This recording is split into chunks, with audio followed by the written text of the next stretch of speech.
What's going on, everyone? Mario here with Nickel Prints. In today's video, we're going to be covering 5 things that you need to know about sublimation. Whether you already started or you're looking to get started sublimation, these are 5 of the most commonly asked questions that I always see. So I figured, you know what? Let me make a video just laying all of these questions to rest and let me answer everything. All right, first things first. When you first print your image, it's going to be dull.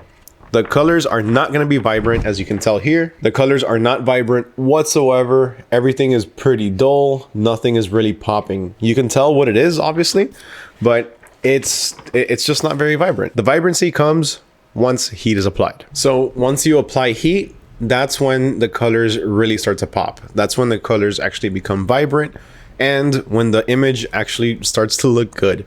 That's what sublimation is known for. Popping super vibrant colors. By the way, I don't know if you know about this, but I like parodies. So I found a Boo ghost in the form of Majin Buu. So I kind of made Boo's house or Boo's ghost house.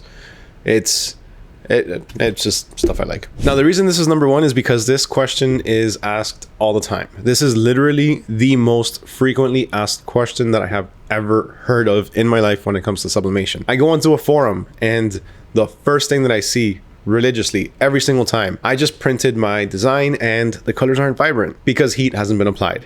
Now, there's one thing that you need to know. So if you converted your sublimation printer instead of having, let's say, a dedicated one like a Sawgrass, then your colors, when you print them, they're going to be even more dull. But don't worry, because at the end of the day, once heat is applied, those colors are going to be popping. Those colors are going to be super vibrant. The colors on the Sawgrass are going to be a little bit more vibrant, but the difference isn't anything insane. So whether you're using a converted printer or a dedicated printer, always remember your colors at the beginning are not going to be very vibrant. They're going to be dull.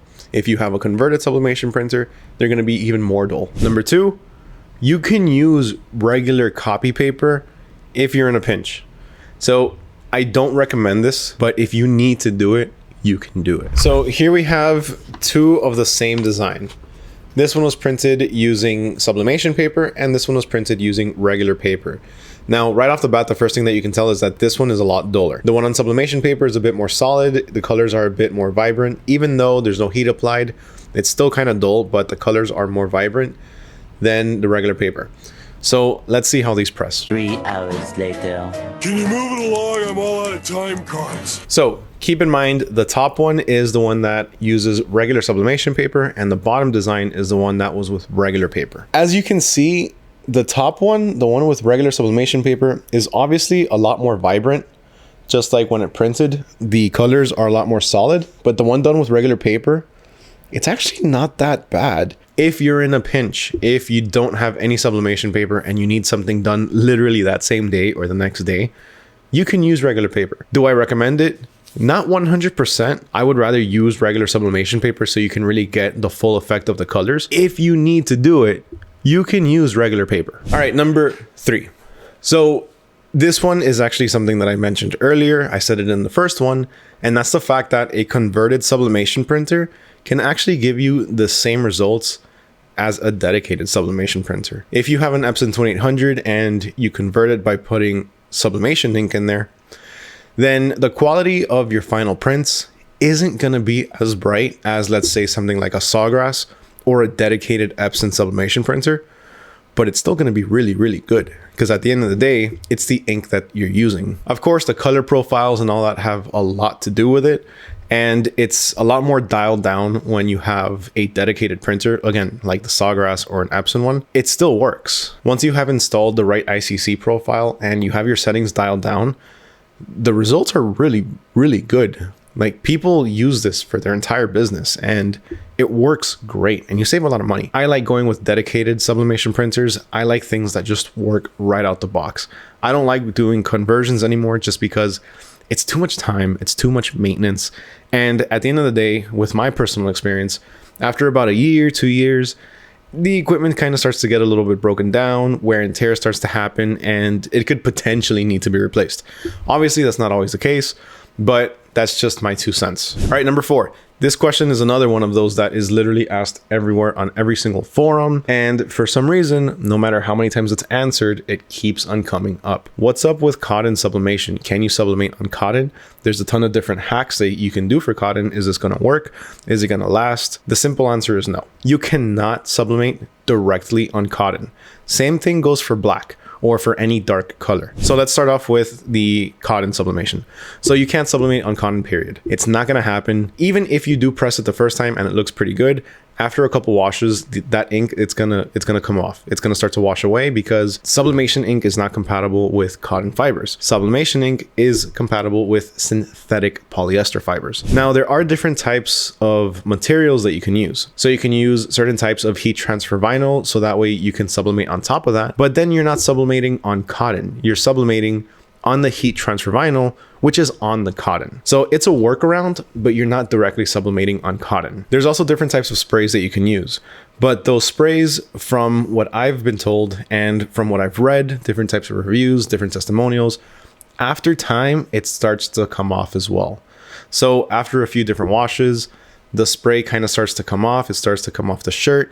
And in turn, so is the sublimation ink, because at the end of the day, that sublimation ink isn't necessarily going to be on your shirt. It's going to be on that film that the spray creates. Now, going into sublimating on dark colors, it's the same thing. It's not going to work. And this is going to work even less, because even if you have a black polyester shirt, it's not going to work, because the way that sublimation works is that it's going to print without the color white. Remember, printers don't print white. The only ones that print white are going to be DTF, DTG, and white toner printers. But a sublimation printer doesn't have that ability. So it's going to assume that the first layer is white. And that's what's going to be what brightens up all of the colors. So if you have a black layer under and you just start putting different colors on top without a white base, the black is just going to absorb all those colors and nothing is going to pop. Everything is just going to be extremely, extremely dark and dull. Sometimes you might be able to see a couple of colors here and there, but it's going to look horrible. It's not going to work. So that's why you see whenever you print on regular paper, it looks good. If you print on, let's say, black paper, it's not going to look good because, again, you're not going to have that white underbase to really make those colors pop. All right, so technically, I guess with the whole you can't sublimate on cotton or black, that's two different tips. So we already did number 5. So let's just go with an extra one and let's go with number 6, or with a bonus or whatever you want to call it.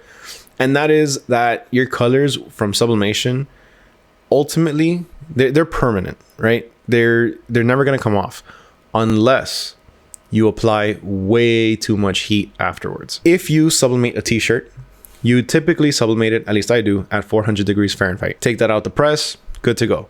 Put it back under the press, put another sheet on top of it, and then close that press. Those colors are going to start to transfer off of the shirt onto your cover sheet, onto your platen, onto whatever it is. So if you apply too much direct heat to the design, it could potentially start to fade. Same thing goes for, let's say, if you're ironing the shirt. So don't iron sublimated shirts, because that heat, if it's too much, it can start to release that ink. Because remember, the way that it works is once heat is applied to the ink on the paper, it turns into a gas and then it transfers over onto the substrate under it. Of course, not all of the ink is going to come off, so you're still going to have some on the paper, but then the majority of it is already going to be on the t-shirt and it's going to be very vibrant. If you do that same process again, the same thing's going to happen. The heat is going to activate the ink and then it's going to turn into a gas once more and it's going to transfer. Not all of it is going to transfer, but some of it will. That's one thing that happens a lot, and that's also why you should always use a cover sheet, especially if you're doing a second press on something that's sublimated, because trust me, it's happened to me a lot. So I don't put a cover sheet on it, and I don't know why I didn't put a cover sheet on it. I don't know what I was doing, but whatever, it is what it is. What ended up happening is that ink, you know, the sublimation ink transferred to the platen. It's not going to be permanent on the platen. So next time I pressed a shirt, it appeared on that shirt, and it did that for maybe 4 or 5 shirts until all of the ink was gone. Also, last thing I want to note is when you have a tumbler, let's say, that was sublimated the wrong way. I've never tried it, but this is just something so you know. A lot of people say that you can actually reuse that tumbler by putting it back into the oven. If you use an oven, you can put it back into the oven, crank up the heat, and that heat is just going to start extracting all of that ink through gases. It's not going to be 100% like new, but I've heard really good things about it, and I've heard that it works. If you wanted me to test it out, let me know down in the comments below, because I might test it out pretty soon. So if you're interested, I might push it up a little bit and I'll just post it up on my TikTok or on my shorts here or on Instagram Reels, which, by the way, if you're not following me on any of those, make sure you follow me on Instagram, TikTok. Both of those are going to be Neko_Prince. If TikTok goes down, hopefully it does not go down. But if it does, you got me as a backup on Instagram. Now, if TikTok does not go down, then you're just going to enjoy me on 2 different platforms, plus YouTube, which you have to subscribe as well, by the way, especially if you made it this far. That's 3 platforms. So make sure you hit that subscribe button. Make sure you smash that like button if you found this video helpful, if you found it informational. If there's any other topics that you want me to cover, any questions that you might have, let me know down in the comments below. I would love to hear what your thoughts are. I want to know what your questions are, what your concerns are. I would love to give my hand at being able to answer these and clearing up a few different things. With that, huge thank you once again for watching. My name is Mario with Neko_Prince, and I'll catch y'all next time. Peace.